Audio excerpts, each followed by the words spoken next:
եմ հատուկ շեշտադրում անել հետևյալ մի քանի հարցի վրա։ Նախ բոլորս գիտենք, որ եկեղեցին անջատողությունից եւ դա արձանագրված է Հայաստանի Հանրապետության Սահմանադրության մեջ։ Երբ փորձում ենք հասկանալ ինչու է այսպես արված, ակնհայտ է, որ սա պատահական դույց չէ, որ հայտնվել է մեր Սահմանադրության մեջ։ Սրա հիմքում դարերով ձևավորված հայոց եկեղեցական հենասյուներն են, եւ ինքը եկեղեցին այդ հենասյուներից է։ Եվ նաեւ ուզում եմ ասել, որ բացառիկ միշտ նշանակություն է ունեցել հայ ժողովրդի հարյուրամյակների պատմության ընթացքում եկեղեցու ոչ միայն ինքնին գոյությունը եկեղեցու, այլ նաեւ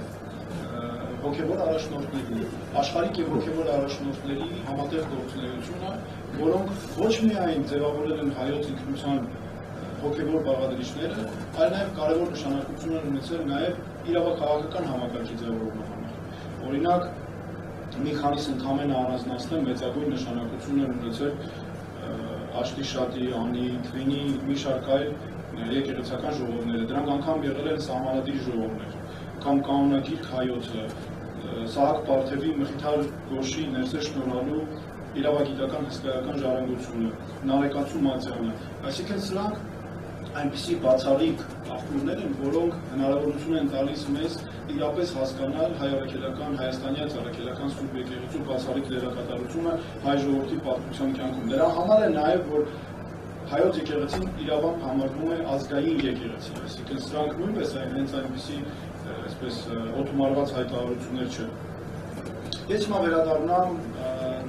Սահմանադրության հիման վրա Հայաստանի Հանրապետության օրենսդրության որոշ դրույթների, մասնավորապես Հայաստանի Հանրապետության եւ հայաստանյան առաքելական եկեղեցու հարաբերությունների մասին օրենքում հստակ արձանագրված է, որ Հայաստանի Հանրապետությունը ճանաչում է առաքելական Սուրբ եկեղեցու ինքնակառավարումը իր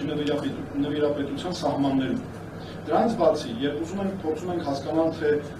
ինչ նկատի ունի օրենքը, ակնհայտ է նաև սրա բաղադրիչները, մասնավորապես խոսքը վերաբերում է հայ-առաքելական Սուրբ եկեղեցուն որպես ազգային եկեղեցի, Մայրաթոր Սուրբ Էջմիածին կենտրոնով, Մեծի տան Կիլիկիո կաթողիկոսության, Երուսաղեմի եւ Կոնստանդնուպոլսի հայոց պատրիարքությունների նվիրապետական հատորներով եւ նրա բացառիկ առաքելությունը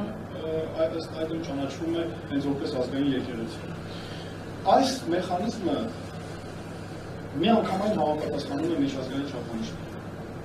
Հետևաբար նշանակում է, որ Հայաստանի Հանրապետությունը իր ստանձնած միջազգային պարտավորությունների շրջանակում ունի հստակ պարտականություններ երաշխավորելու համար, նախ կատարելու համար իր ստանձնած պարտավորությունները, եւ երկրորդ երաշխավորելու համար նաեւ հայաստանյան առաքելական Սուրբ եկեղեցու երաշխավորված անխափան գործունեությունը։ Իսկ այսօր սա իհարկե ասեմ, որ նշանակում է ոչ միայն ձեռնպահ մնալ ատելություն, անհանդուր ժողովրդականություն, վիրավորանք հրահրել, սա նաև նշանակում է ակտիվ գործողություններով նպաստել նրան, որպեսզի հատկապես հայ առաքելական եկեղեցու նկատմամբ չլինի որևէ անհանդուր ժողովրդականություն, որևէ խտրականության դրսևորում, որևէ վիրավորանք։ Իսկ այսօր ինչ է տեղի ունենում։ Ակնհայտ է, որ սկսված է Հայաստանի Հանրապետության վարչապետի կարգավիճակի բացահայտ չարաշահումով գործող Նիկոլ Փաշինյանի նախաձեռնած արշավ, որը կրում է համակարգված բնույթ, հստակ դերաբաշխումով, իշխանության ներսում կոնկրետ պաշտոնյաների միջոցով, ինչպես նաև նրանց հրահրող հարող առանձին անձանց միջոցով։ Նախ ուզում եմ տարբեր անձանց միջոցով։ Նախ ուզում եմ ասել, որ սա նոր չի սկսված։ Ես շատ լավ հիշում եմ նաև իմ նախկին կարգավիճակի վերումով, ինչպես է սկսվում այս արշավը, մասնավորապես ամենահայոց կաթողիկոսի նկատմամբ ոտնձգություններով, Վեհարանի նկատմամբ ոտնձգություններով, անգամ հայոց կաթողիկոսին ավազանի անունով դիմելը նոր չէ 2020 թվականին, սա արդեն մինչև պատերազմը, դեռ մինչև այդ պրոցեսները, արդեն բարձրաստիճան պաշտոնատար անձինք սա անում էին եւ բացահայտ էին անում հրապարակայնորեն, ընդ որում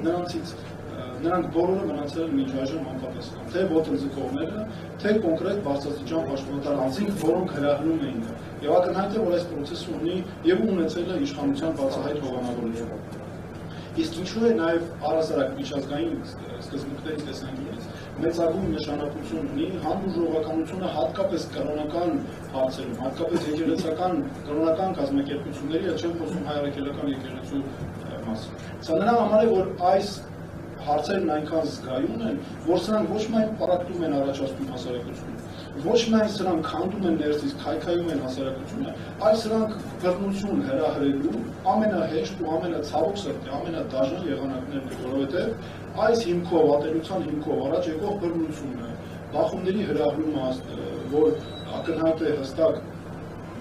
կառավարության ղեկավարի խոսքում այդ բաղադրիչներն հստակ արկա, սա ամենավտանգավորն է համարում, որի կանխարգելումը բացառիկ դժվարություն է ունենալու հետագայում։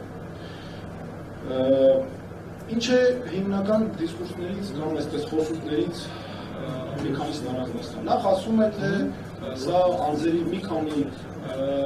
հայաստանյան առաքելական եկեղեցու որոշ ներկայացուցիչների կամ անձնավորված եւ իշխանության մեջ գտնվող հատկապես կառավարության ղեկավարի միջև ինչ-որ պայքար է։ Ես ուզում եմ սա ասել, որ ամենևին սա այդպես չէ։ Սա ասում եմ ամենայն վստահությամբ։ Սա կոնկրետ հայաստանյան առաքելական եկեղեցու նկատմամբ տեղի ունեցող ոտնձգություններով հստակ սուգորդված արշավ է։ Ավելի միջազգային բոլոր չափանիշներից է դա բխում, եւ այդպես էլ մենք հայաստանյան իրականությունը գտնում, որ առաքելական հայաստանյան առաքելական եկեղեցին այնպեսին է, որ անհրաժեշտ անթույլատրելի է այդպես մտածել, որ գիտեք ինչ կամ հնարավոր չէ դա, որ սա միայն անձերի հարց է եկեղեցին կապ չունի։ Հակառակը ուղիղ թիրախի տակ է գտնվում հայաստանյան առաքելական սուրբ եկեղեցին։ Իշխանության տարբեր ներկայացուցիչներ, որոնք ունեն կոնկրետ լիազորություններ, պետական հստակ այդ պաշտոնով թերադրված, անընդհատ փորձում են թաքնվել ինչ-որ հասկացությունների տակ։ Ես որպես հայաստանյան առաքելական եկեղեցու ասում եմ հավատալու զավակ, ու սկսում են իրենց ապօրինի բացահայտ գործունեությունը։ Սա ընդհանրապես ծածկվելու այդ անօրինականությունների տակ ծածկվելու փորձ են անում, բայց հաշվի չեն առնում, որ նրանք պաշտոնյաներ են, նրանք ունեն կոնկրետ լիազորություններ, նրանք հենց այնպես, եթե դա լիներ մինչև 2018 թվականը, հրավառացին մարդիկ պատգամավորներ եղել սահմանափակին, բայց կարող են ինչ ուզես խոսել, հիմա էլ են ինչ ուզես խոսում են, բայց հաշվի չեն առնում, որ դրանք քրեական օրենսգրքում նախատեսված արդեն կոնկրետ հանցանքի հատկանիշներ պարունակող արարքներ են, որտեղ նրանք դա անում են իշխանական ազդեցությունն օգտագործելով, կոնկրետ պաշտոնական լիազորություններն օգտագործելով։ Օրինակ այսօր կա հրապարակված եւ չհերքված տեղեկություն առ այն, որ Հայաստանի կառավարության ղեկավարը Հայաստանի ամենայն հայոց կաթողիկոսի անձնական կյանքի վերաբերյալ օգտագործելով իրավապահ մարմիններին հավաքում է անձնական կյանքի վերաբերյալ տվյալներ։ Սա բացահայտ անօրինական գործունեություն է, քրեորեն պատժելի, եւ ավելին ասեմ, ակնհայտ է, որ նրա խոսքից, բառերից ուղղակի ակնհայտ է, որ սա ծրագրված աշխատանք է եւ նպատակադրված հավաքվել են անձնական ամեն դեպքում խոսքից է մխում, որ իրենք ամեն դեպքում արել են դա, որպեսզի քաղաքական նպատակները օգտագործեն, պահել են քաղաքական դիվիդենդներ շահելու նպատակների համար օգտագործեն։ Սա ոչ միայն իրենց արարքներում բնականաբար հանցանքի հատկանիշներ պարունակող արարքներ, բայց նրանք հեղինակազրկում են այդ մարմիններին, այսինքն չի ստացվում։ Ստացվում է, որ այդ մարմինները օգտագործում են միայն քաղաքական իշխանության շահերը սպասարկելու նպատակով։ Դրանից բացի եւս մեկ ուզում եմ նաեւ կարևոր ընդգծում անել, այս ամենը այսքան խոսում են ժողովրդավարությունից, իրավունքի գերակայությունից, ուղղակի տապալված է ամբողջ ժողովրդավարության համակարգը, իրավունքի գերակայության ամբողջ համակարգը, մարդու իրավունքների պաշտպանության ամբողջ համակարգը, այստեղ ընդհանրապես խոսքը չի մնում դրա մասին ասել։ Դրանից բացի եւս մի կարևոր հարց է այն, որ ակնհայտ է ատելություն, ակնհայտ է նաեւ ատելություն, խտրականություն, անհանդուրժողականություն քարոզել թշնամանք հրահրելը։ Սա էլ ինչ է առաջացնում, հասարակությունում առաջացնում է անհանդուրժողականություն, ընդհանրապես թշնամանք իրար նկատմամբ մարդկանց կողմից։ Եվ տեսնում ենք մտնոլորտը որքան է շիկացած։ Ընդ որում նորից իմ կարծիքով սա արվում է նպատակային, սա հաշվարկված քաղաքական քայլեր են, եւ Հայաստանի քաղաքական իշխանությունը գործադիր իշխանության ղեկավարի գլխավորությամբ սա անում է հատուկ, որպեսզի ելնելով իշխանություն պահպանելու իրենց գերակա, քաղաքական իշխանություն պահպանելու գերակա շահերից։ Մյուս հարցը, որը շատ կարևոր է ընդգծել, ադրբեջանական քարոզչությունն է եւ կամ ադրբեջանական քաղաքականություն։ Ակնհայտ է, որ հայաստանյան առաքելական եկեղեցին եւ հենց եկեղեցին թիրախավորված է նրա համար, որ նախ երկրի ներսում ներքաղաքական խնդիրներ իշխանությունը չունենա, ներքաղաքական նկատի ունեմ եկեղեցին քաղաքական պայքարը, ոչ եկեղեցին ազգապահպանության, ինքնության պահպանության հարցերի պաշտպանության մեջ կանգնած, բայց քանի որ դրանք ուղիղ հակադրվում են այսօր Հայաստանի քաղաքական իշխանության շահերին եւ հակասում են Հայաստանի պետական շահերին, առաջնային այդ խնդիր է դրված, որպեսզի ներքին քաղաքական հարցերում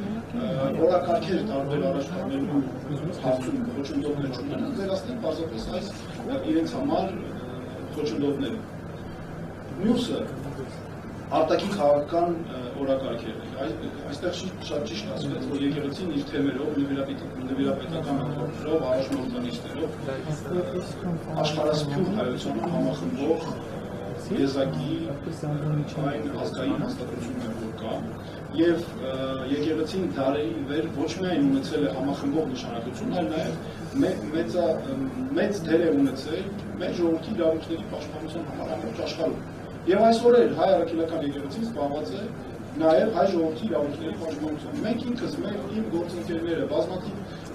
իրավաբաններ, իրավապաշտպաններ, փաստաբաններ, գործիչներ տարբեր հանրային բազմաթիվ եղել, երբ մենք միջազգային ասպարեզներում կարողացել ենք հանդիպումներ ունենալ, կարողացել ենք արդյունքների հասնել բացառապես հայ առաքելական եկեղեցու առաջնորդների, տարբեր սպասավորների աջակցությամբ, ինչը կարծում եմ մեծ կարևորություն է։ Բացի այդ, ադրբեջանական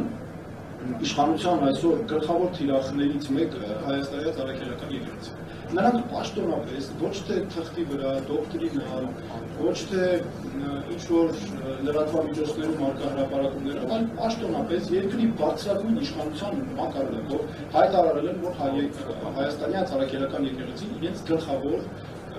թիրախներից է, հայտարարված է որպես 5-րդ շարասյուն Հայաստանյան առաքելական Սուրբ եկեղեցին իրենց պետության համատեղ պետության տեսանկյունից եւ հայտարարված է որպես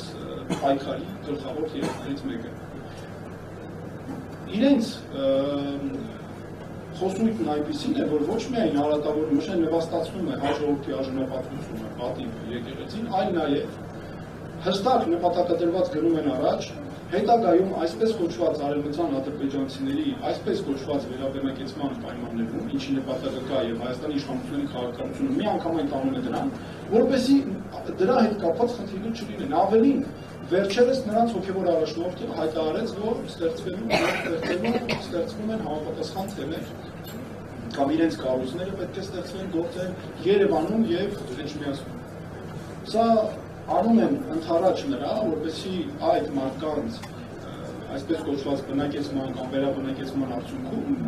ունենան նաև հոգևոր այսպես ինչ-որ իրավունքներ, բայց ակնհայտ է, չէ՞, որ այդ մարդիկ լինելու են հատուկ կազմակերպված քրեակատարական հիմնարկներից ազատված անձինք, հատուկ ծառայությունների գործընկերներ եւ այլն, որոնք հրահրում են միայն ճշտամանք ու բռնություն։ Այսինքն այս իմ կարծիքով եկեղեցու Հայաստանի առաքելական եկեղեցու նկատմամբ այս աշխարհը կեղծ օրակարգ է ընդամենը եւ այդ կեղծ օրակարգը